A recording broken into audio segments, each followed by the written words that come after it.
Hello बच्चों, क्या हाल चाल।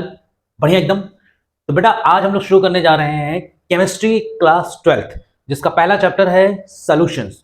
तो आज अपना केमिस्ट्री का पहला वीडियो आ गया, जिसमें हम लोग शुरू करेंगे फिजिकल केमिस्ट्री से। चैप्टर नंबर 1 है आपका सॉल्यूशंस। ठीक है। तो बेटा इस चैप्टर को शुरू करने से पहले हम लोग जानेंगे कि सॉल्यूशंस हैं क्या। ठीक है। तो इस पूरे चैप्टर में हम लोगों को पढ़ना क्या क्या है। तो देखो, पहले तो आपको पढ़ना है सॉल्यूशन क्या होता है, ये जानना है आपको। ठीक है। इसके बाद सॉल्यूशन की आपको कंसंट्रेशन टर्म जानने हैं। सॉल्यूशन में कंसंट्रेशन कैसे पता करते हैं, कंसंट्रेशन के टर्म्स क्या क्या होते हैं, ठीक, ये जानना है। इसके बाद आपको जानना है वेपर प्रेशर क्या होता है। वेपर प्रेशर ये क्या होता है, ये हम लोगों को पढ़ना है। फिर हम लोगों को पढ़ना है कॉलिगेटिव प्रॉपर्टी। ठीक है, कॉलिगेटिव प्रॉपर्टी ये पढ़ना है हम लोगों को। अब कॉलिगेटिव प्रॉपर्टी में भी हमको 4 चीजें पढ़नी है। ठीक है। कॉलिगेटिव प्रॉपर्टी में हम लोगों को 4 चीजें पढ़नी है। पहला क्या है, पहला है relative lowering in vapour pressure. In vapour pressure ये पढ़ना है। ठीक है। दूसरा हम लोगों को पढ़ना है elevation in boiling point. Elevation in boiling point. तीसरा हम लोगों को पढ़ना है depression depression depression in freezing point. और चौथी कॉलिगेटिव प्रॉपर्टी और आखिरी कॉलिगेटिव प्रॉपर्टी हम लोगों को पढ़नी है ऑस्मोटिक प्रेशर। Osmotic pressure. तो ये 4 कॉलिगेटिव प्रॉपर्टी पढ़नी है हम लोगों को। ठीक है। इसके बाद हम लोगों को पढ़ना है एक वैंट हॉफ फैक्टर क्या होता है। ठीक। और इसके बाद हम लोगों को पढ़ना है सॉल्युबिलिटी। सॉल्युबिलिटी सॉल्युबिलिटी किसकी, सॉल्यूशन की। ठीक है, सॉल्युबिलिटी। और इसमें हम लोगों को पढ़ना है राउल्ट्स लॉ और हेनरीज लॉ। Henry's law.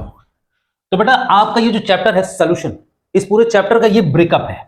ठीक, इस पूरे चैप्टर को हमने इस फॉर्म में तोड़ तोड़ के पढ़ना है। ठीक। तो सबसे पहले हम लोग पढ़ेंगे सॉल्यूशंस, फिर हम लोग पढ़ेंगे concentration, then vapour pressure, then colligative property में ये चारों प्रॉपर्टी, देन हम लोग पढ़ेंगे वॉन्ट हैव फैक्टर, फिर हम लोग पढ़ेंगे राउल्ट्स लॉ और हेनरीज लॉ। तो चलो शुरू करते हैं अपना पहला पॉइंट, दैट इज सॉल्यूशन। तो आज का लेक्चर है, पहला लेक्चर है, शुरुआत का लेक्चर है। तो इसमें हम लोग पहले इंट्रोडक्शन ले लें कि सॉल्यूशन होता क्या है।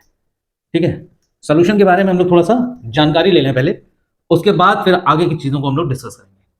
तो देखो बेटा, सॉल्यूशन का मतलब क्या है। सॉल्यूशन, हम किसी भी चीज को सॉल्यूशन कब कहेंगे। ठीक है। सॉल्यूशन को अगर हम डिफाइन करने जाएं तो सॉल्यूशन की बेस्ट डेफिनेशन है, सॉल्यूशन क्या होगा, सॉल्यूशन होगा a homogeneous mixture of two और मोर कंपोनेंट। ठीक है। तो सॉल्यूशन, कैसा सॉल्यूशन, हम लोगों को कैसे सॉल्यूशन के बारे में पढ़ना है। कोई भी मिक्सचर सॉल्यूशन कब कहलाता है, जब वो मिक्सचर होमोजीनियस होगा। जब वो मिक्सचर होमोजीनियस होगा तब उस मिक्सचर को हम सॉल्यूशन कहेंगे। अब मिक्सचर कब बनता है, जब मिक्सचर में 2 या 2 से ज्यादा कंपोनेंट मिक्स किए जाते हैं, तब वो मिक्सचर बनता है। ठीक। और होमोजीनियस मिक्सचर क्या होता है, देखो होमोजीनियस मिक्सचर का मतलब क्या है, होमो का मतलब क्या होता है बेटा, सेम। होमो मतलब सेम। तो ऐसा मिक्सचर जिसमें दोनों कंपोनेंट, 2 या 2 से ज्यादा जितने भी कंपोनेंट है वो सब सेम, यूनिफॉर्म, एक जैसे ही हो। हाँ, मतलब उनकी जो कंसंट्रेशन है वो through out the mixture uniform होनी चाहिए। ठीक। ऐसा मिक्सचर को हम क्या कहते हैं, होमोजीनियस मिक्सचर। जैसे फॉर एन एग्जांपल, देखो मिक्सचर में 2 या 2 से ज्यादा कंपोनेंट हो सकते हैं। ठीक है। लेकिन हम लोगों का जो सिलेबस है, हम लोगों का सिलेबस में सिर्फ 2 ही कंपोनेंट से काम चल जाएगा। ठीक है। तो बेसिकली मिक्सचर में 2 या 2 से ज्यादा कंपोनेंट होने की शर्त है, लेकिन हमको सिर्फ 2 के लिए ही बात करनी है। ठीक है। तो हम इसके आगे जब भी बात करेंगे होमोजेनियस मिक्सचर की, तो इसका मतलब यह है कि उसमें हमारे कंपोनेंट कैसे हैं, दो हैं, ठीक, और वो दोनों ही एक जैसे हैं, उनकी concentration through out the mixture same है। तो अब देखो होमोजेनियस मिक्सचर का मतलब क्या हुआ। एग्जाम्पल के लिए ले लो, एग्जाम्पल के लिए ले लो सॉल्ट प्लस वाटर, ठीक। सॉल्ट को जब आप वाटर में मिलाओगे तो आपका क्या बनेगा, सॉल्यूशन बनेगा। और ये सॉल्यूशन कैसा होगा, ये सॉल्यूशन होगा होमोजेनियस, होमोजेनियस मिक्सचर। क्यों होमोजेनियस मिक्सचर, क्यों?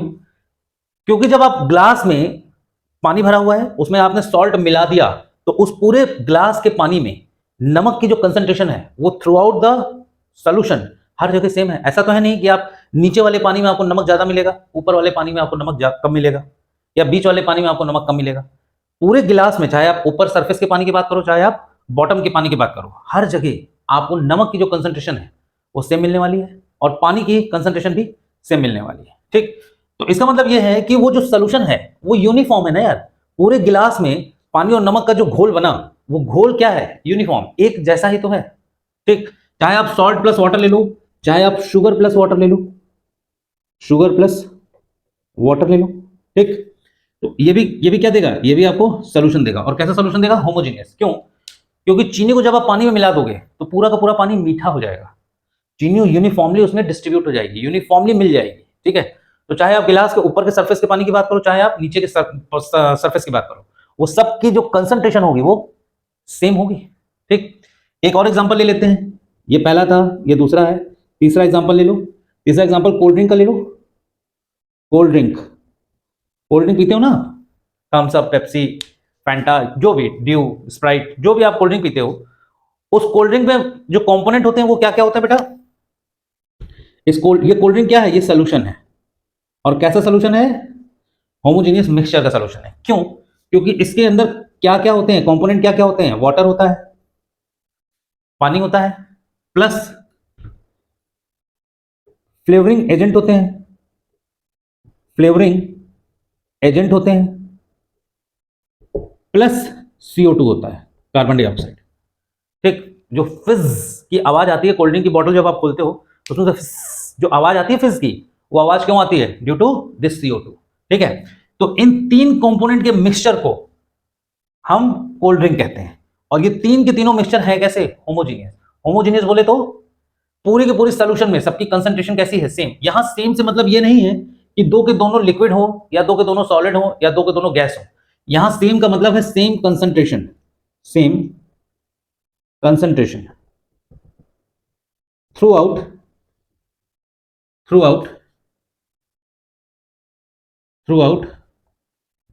The mixture. अगर मिक्सचर में, पूरे मिक्सचर में जो कंसंट्रेशन है वो सेम है, ठीक है, तो उसको हम क्या कहेंगे, होमोजेनियस मिक्सचर, ठीक।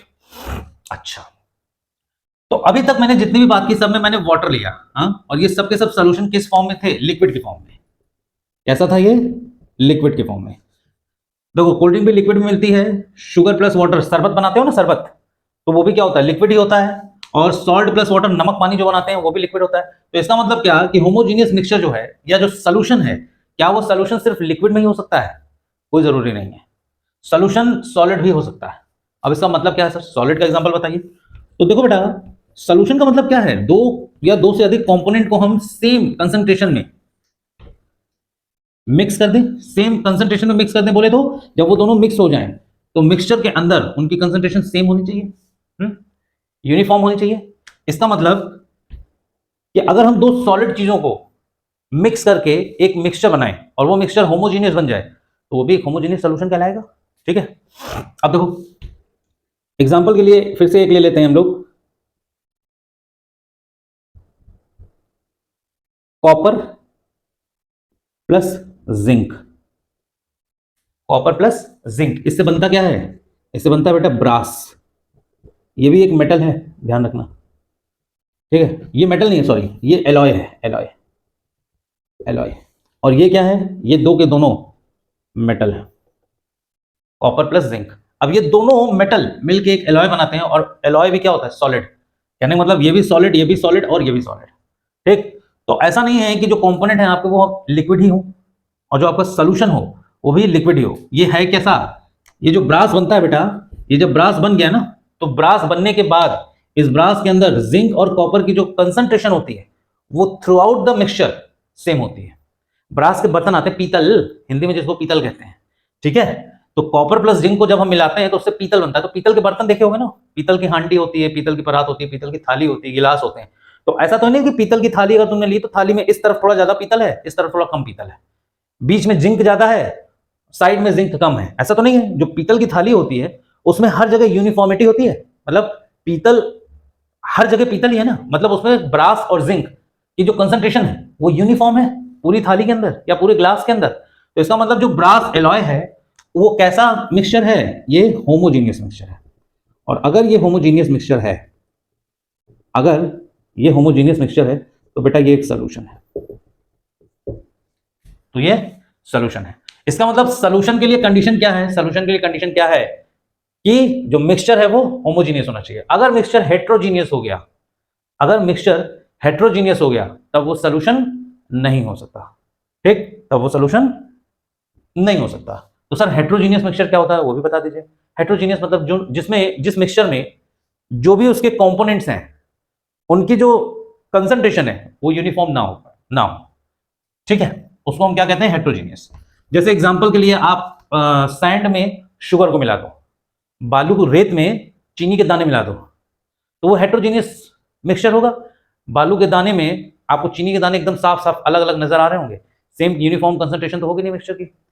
और एग्जांपल के लिए आप ऐसा समझो कि जो नमकीन हम लोग खाते हैं, दालमोट हम लोग खाते हैं ना, चाय के साथ, कॉफी के साथ जो हम लोग नमकीन खाते हैं, तो उस नमकीन में देखो दाल, चने की दाल जो होती है वो अलग होती है, मूंगफली अलग होती है, सेव अलग होते हैं, ठीक है। तो उन कई सारी चीजों को मिलाकर वो मिक्सचर बनाया जाता है ना। तो उस नमकीन को भी हम क्या कहेंगे, हेट्रोजीनियस मिक्सचर। उसके जितने भी कंपोनेंट्स हैं वो सब अलग अलग हैं, कोई यूनिफॉर्मिटी नहीं है। 1 किलो नमकीन में से आपने एक मुट्ठी नमकीन निकाली तो हो सकता है मूंगफली के दाने कम आ जाए, सेव ज्यादा आ जाए। वही दूसरी मुट्ठी आपने निकाली तो हो सकता है मूंगफली के दाने ज्यादा आ जाए, सेव कम आ जाए। क्यों, ऐसा क्यों हुआ? क्योंकि मिक्सचर जो था वो हेट्रोजीनियस था, जो भी कंपोनेंट्स थे उनकी जो कंसंट्रेशन थी वो यूनिफॉर्म नहीं थी, ठीक है। तो किसी बार आपको कोई कंपोनेंट ज्यादा मिला, किसी बार आपको दूसरा कंपोनेंट ज्यादा मिला, ठीक। तो ऐसे मिक्सचर को हम क्या कहते हैं, हेट्रोजीनियस। तो हेट्रोजीनियस अगर मिक्सचर है तो वो कभी भी एक सोल्यूशन फॉर्म नहीं कर सकता। तो आई थिंक आपको सोल्यूशन का मतलब समझ में आ गया होगा। अच्छा, अगर आपको सोल्यूशन का मतलब समझ में आ गया तो बेटा अब एक चीज ये बताओ कि बचपन से पढ़ते आ रहे होगे ना कि सोल्यूशन जो होता है वो बेटा दो चीजों से मिलकर बना होता है। सोल्यूशन में क्या क्या होता है, एक साहब सल्यूट होता है और एक सॉल्वेंट होता है, ठीक। सोल्यूशन को अगर इस नजरिए से हम देखना चाहें तो एक सल्यूट होता है और एक सॉल्वेंट होता है। जब सल्यूट और सॉल्वेंट आपस में मिलते हैं तो सोल्यूशन बनता है, ठीक। सल्यूट क्या होता है, सल्यूट वो होता है साहब जो स्मॉलर अमाउंट में हो, छोटे अमाउंट में, उसको हम सल्यूट कहते हैं। हाँ, सॉल्वेंट क्या होता है, जो बिगर अमाउंट में हो, बिगर अमाउंट में मतलब ज्यादा अमाउंट में। जैसे सॉल्ट प्लस वाटर में, एक ग्लास पानी में आप आधा चम्मच या 1 चम्मच नमक मिलाओगे, एक ग्लास पानी में आप आधा चम्मच या 1 चम्मच चीनी मिलाओगे, हाँ, समझ रहे हो। तो यहां पे जो सॉल्वेंट है वो क्या है, वाटर, वाटर ज्यादा है, उसमें नमक या चीनी कम मिला रहे हो आप। तो स्मॉलर अमाउंट जो होता है वो हमेशा क्या होता है, सल्यूट, हाँ, और बिगर अमाउंट जो होता है वो हमेशा क्या होता है, सॉल्वेंट। जैसे ऐसे समझो कि ऐसे इसको ऐसे समझ लो कि 5% 5% 5% इथेनॉल सोल्यूशन, इथेनॉल सोल्यूशन। अब भाई ये क्या है, 5% इथेनॉल सोल्यूशन है ना, सोल्यूशन है इसका, इथेनॉल का। तो इसका मतलब है 5% इथेनॉल सोल्यूशन है, मतलब 5% इथेनॉल होगा और बचे हुए 95% क्या होगा, वाटर। सोल्यूशन है ना यार, तो water is a universal solvent, ठीक। तो 95% वाटर है और 5% इथेनॉल है, तो इसका मतलब ये क्या होगा, ये सॉल्यूट होगा और ये क्या होगा, सॉल्वेंट। क्यों, क्योंकि ये बिगर अमाउंट में है और ये स्मॉलर अमाउंट में, ठीक है। तो सॉल्यूट और सॉल्वेंट का जो बेसिक क्राइटेरिया है वो तो आप यही कहोगे ना कि जो स्मॉलर अमाउंट है वो सल्यूट, जो बिगर अमाउंट है वो सॉल्वेंट। कंसंट्रेशन के टर्म पे भी हम इसको डिफाइन कर सकते हैं कि सल्यूट क्या है और सॉल्वेंट क्या है। जिसका कंसंट्रेशन कम वो सल्यूट, जिसका कंसंट्रेशन ज्यादा वो सॉल्वेंट। अच्छा चलो, तो ये तो हो गई बात हमारी सॉल्यूशन की। अब हम लोग बात कर लेते हैं जरा कंसंट्रेशन टर्म की। कंसंट्रेशन क्या होता है, कंसंट्रेशन टर्म क्या होते हैं, वो हम लोग देख लेते हैं। ठीक, तो बेटा कंसंट्रेशन का मतलब ये समझो कि कंसंट्रेशन का मतलब ये बताता है कि amount of solute present in a solution, amount of solute present in solution, not solvent, solvent की बात नहीं हो रही, सॉल्यूशन में कितने अमाउंट सल्यूट प्रेजेंट है, यही आपका कंसंट्रेशन है। तो कंसंट्रेशन को अगर हम डिफाइन करने जाएं,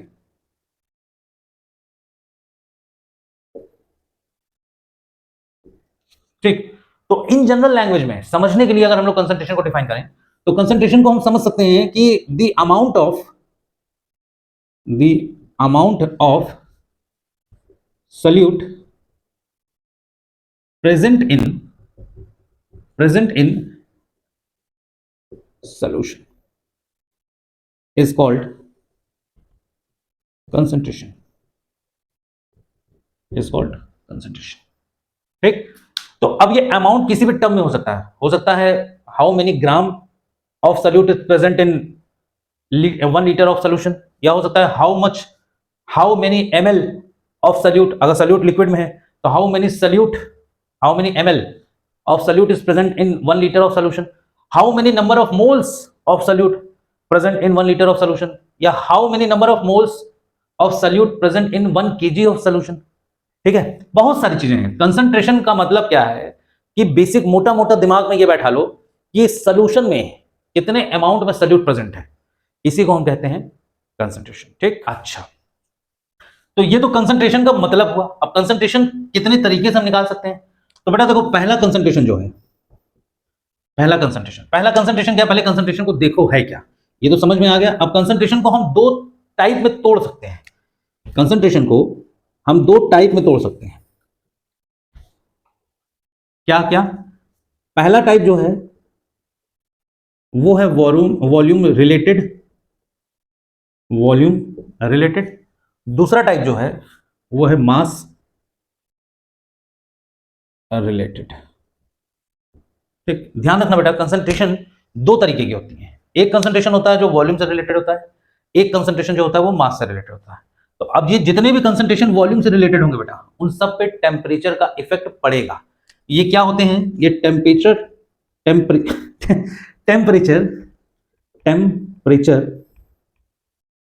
डिपेंडेंट, और ये क्या होते हैं बेटा, टेम्परेचर इंडिपेंडेंट।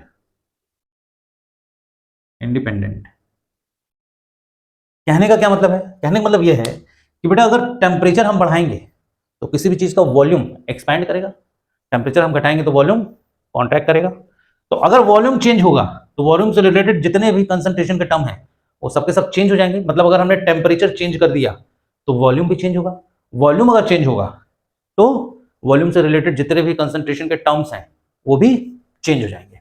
अच्छा, मास जो है वो टेम्परेचर पर डिपेंड नहीं करता, चाहे आप टेम्परेचर बढ़ाओ या घटाओ मास पे कोई फर्क पड़ने वाला नहीं है। भाई चीनी अगर 5 kg है तो चाहे आप उसको 0 डिग्री सेंटीग्रेड पे रखो और चाहे 40 डिग्री सेंटीग्रेड पे रखो, चीनी तो 5 kg ही रहेगी ना यार, मास थोड़ी उसको चेंज हो जाएगा। तो mass will not depend on temperature. तो इसका मतलब वो टर्म्स जो मास से रिलेटेड है वो चेंज नहीं होंगे। अच्छा, तो वॉल्यूम से रिलेटेड कौन कौन से टर्म्स हैं, पहला देखो इसमें पहला टर्म क्या है, इसमें पहला टर्म है बेटा,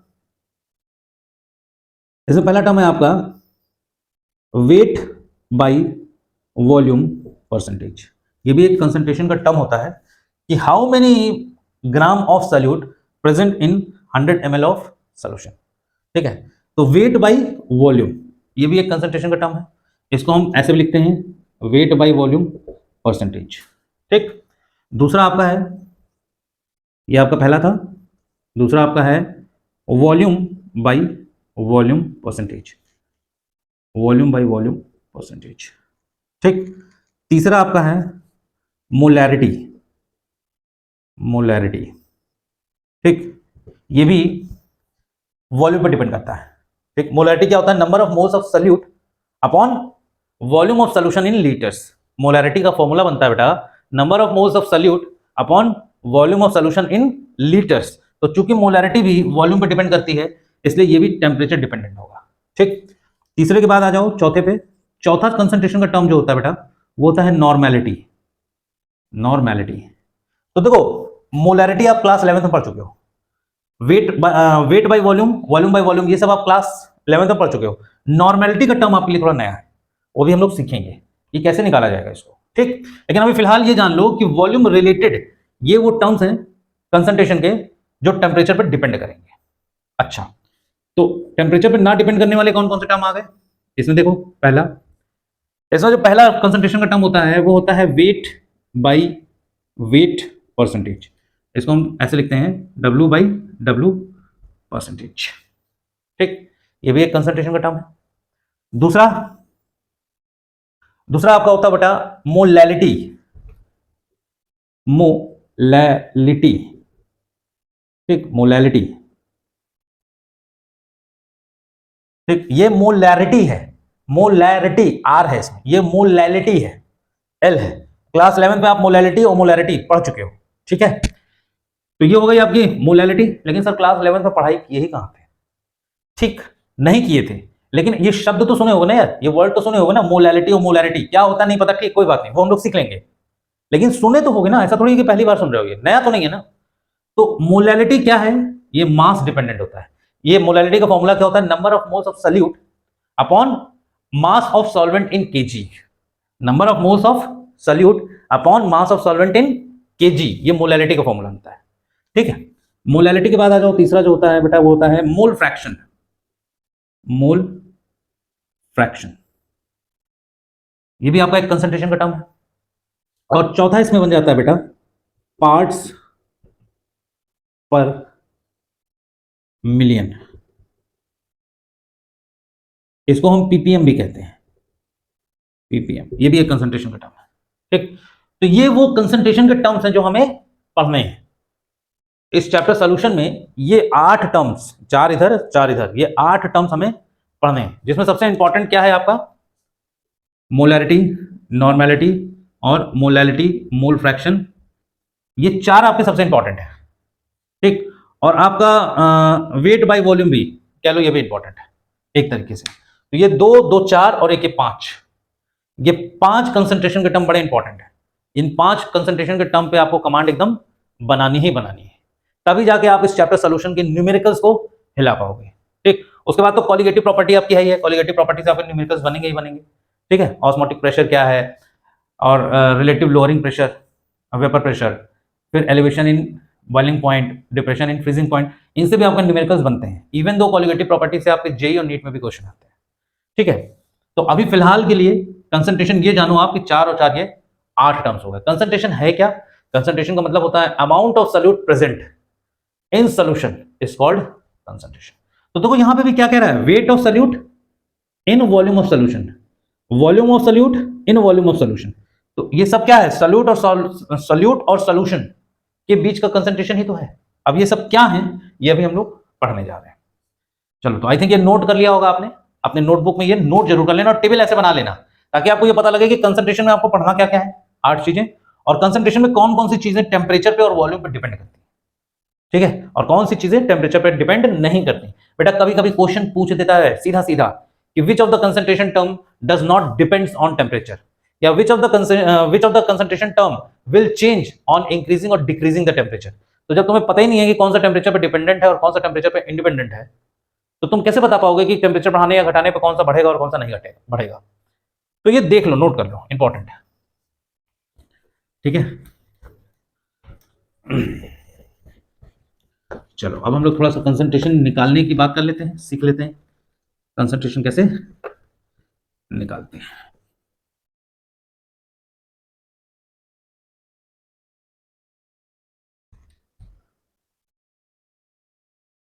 ठीक है, तो अपना जो पहला कंसंट्रेशन टर्म है बेटा वो है आपका वेट बाई वेट परसेंटेज, या इसी को W बाई W परसेंटेज भी कहते हैं।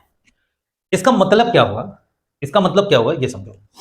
जैसे ये कैसे लिख के मिलेगा आपको, एग्जांपल के लिए समझो आप, कि अगर क्वेश्चन में ये कह रहा है कि a sugar solution, a sugar solution is 3% weight by wait.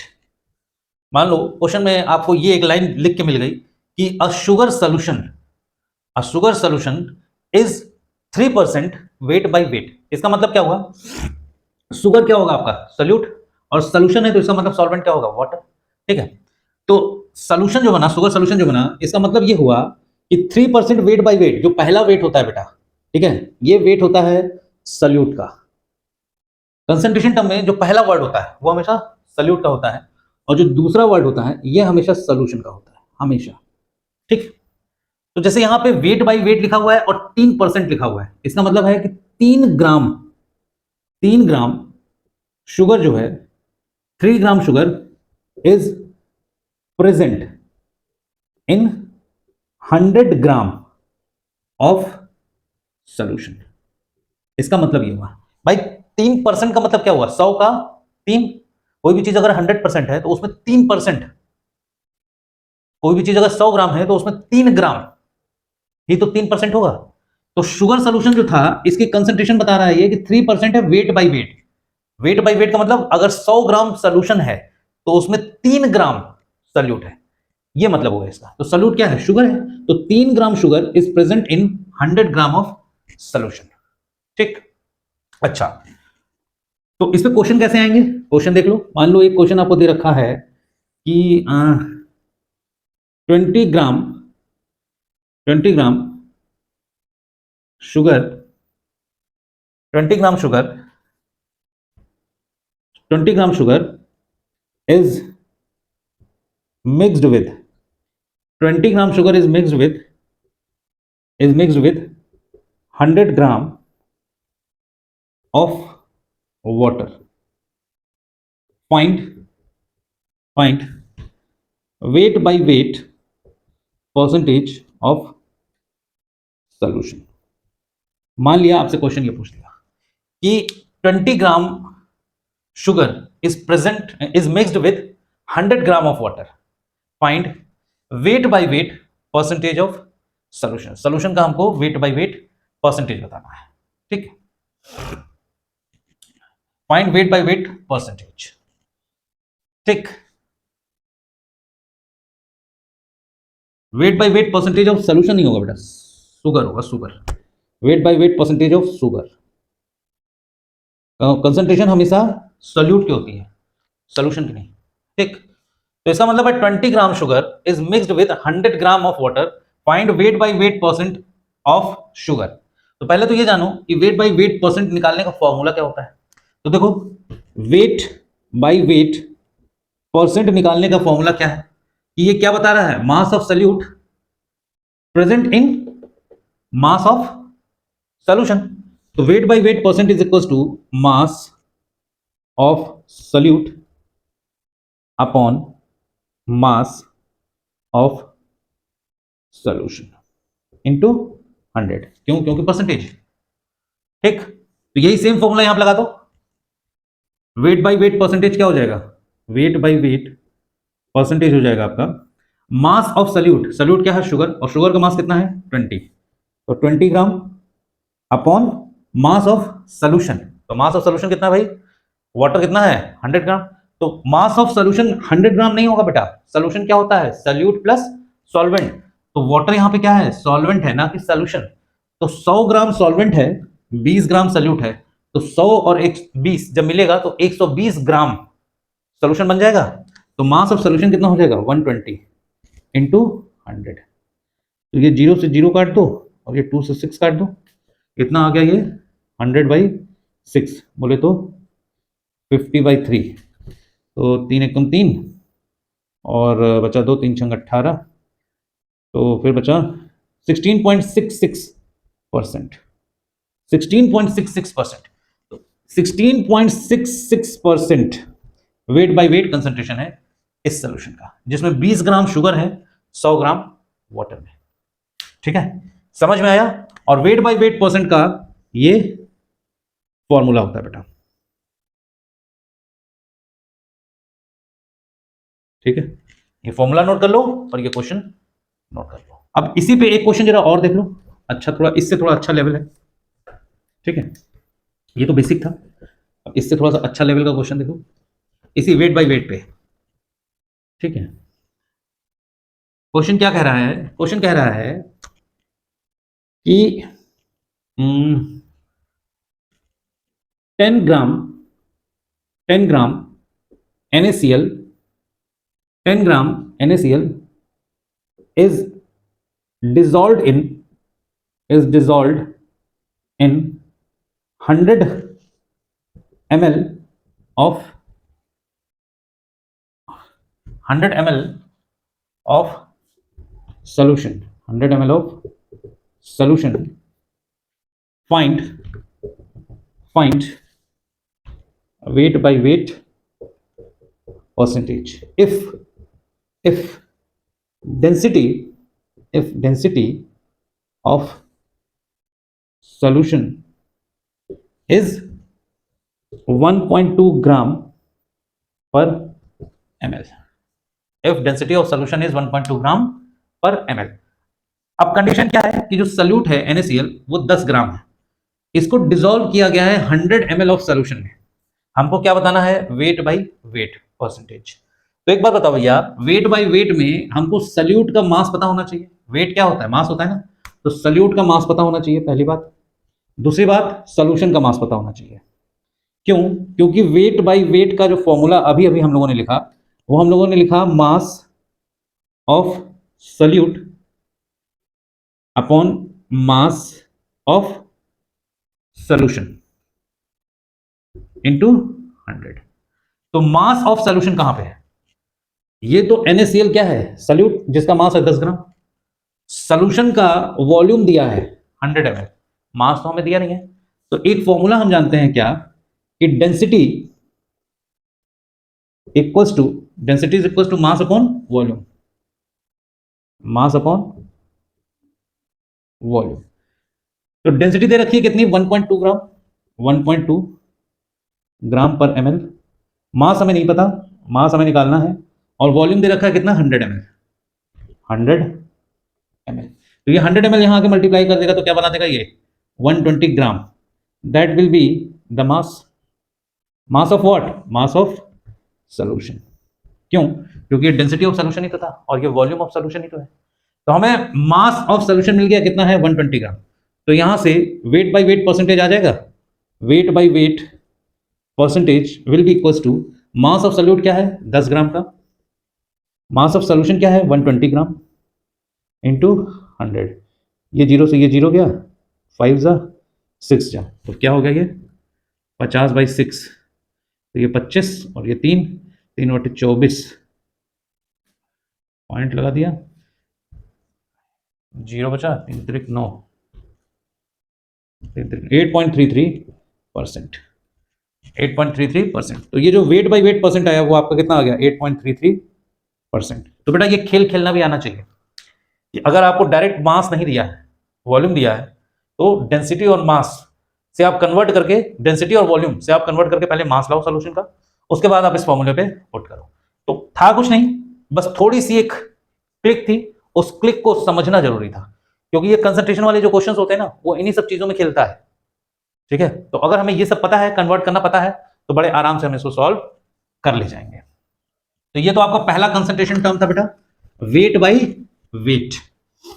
इसको नोट कर लिया आपने, इस पे अच्छे से 2 क्वेश्चंस भी मैंने करा दिए बेसिक लेवल के। बेसिक क्या, थोड़ा ठीक ठाक क्वेश्चन था ये, बस ये जानो कि कंसंट्रेशन में वेट बाय वेट में दोनों ही मास, एक सल्यूट का और एक सॉल्यूशन का होता है, ठीक है? तो बेटा आज के वीडियो में सिर्फ इतना ही टॉपिक कवर होगा। इसके बाद के जो कंसंट्रेशन के टर्म्स हैं वो नेक्स्ट वीडियो में कंटिन्यू होगा, क्योंकि आज का वीडियो फिर बहुत ज्यादा बड़ा हो जाएगा, ठीक है? तो जस्ट इसके बाद तुरंत एक नेक्स्ट वीडियो आ जाएगा जिसमें सारे कंसंट्रेशन के terms, weight by volume, volume by volume, mole fraction, ये सारी चीजें जितनी भी हैं वो सब कंप्लीट हो जाएगी। तो तब तक पढ़ाई करते रहिए और खुश रहिए।